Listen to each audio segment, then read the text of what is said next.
জীবনে সফল হতে চাইলে দুটি জিনিস প্রয়োজন, যে তার আত্মবিশ্বাস। একজন সফল যোদ্ধা হলো একজন সাধারণ মানুষ যে অন্যদের চেয়ে বেশি মনোযোগী। সফল মানুষের সাথে অসফল মানুষের প্রধান পার্থক্য শক্তি বা জ্ঞান নয়, পার্থক্যটা হলো সত্যিকার সফল হওয়ার ইচ্ছা। তুমি হয়তো জীবনে বহুবার হারবে, কিন্তু কখনোই জেতার আশা করা বন্ধ করো না। আমি সবচেয়ে খারাপটার জন্য প্রস্তুতি থাকি, কিন্তু সব সময় সবচেয়ে ভালোটার জন্য আশা করি। রাতারাতি সাফল্য বলতে কিছু নেই, মনোযোগ দিলে দেখবে সব সাফল্যই অনেক সময় নিয়ে আসে। ব্যবসার জগতে তারাই সবচেয়ে বেশি সফল যারা তাদের সবচেয়ে ভালো লাগার কাজটি করেছে।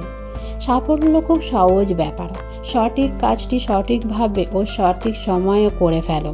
সাফল্য একটি বিজ্ঞান, সঠিক উপাদান মেশালে তুমি সঠিক ফলাফল পাবে।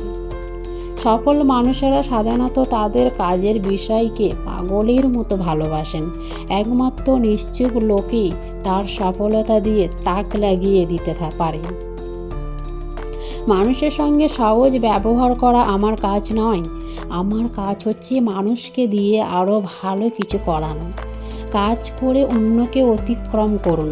আপনি যদি সেটি না পারেন, তাহলে বুঝতে হবে আপনি খুব দ্রুত কাজ করতে পারছেন না। সফল হওয়ার উপায় কি জানি না, কিন্তু ব্যর্থ হওয়ার চাবিকাঠি হচ্ছে সবাইকে খুশি করার চেষ্টা করা। সফলতা সুখের চাবিকাঠি নয়, বরং সুখ হলো সফলতার চাবিকাঠি।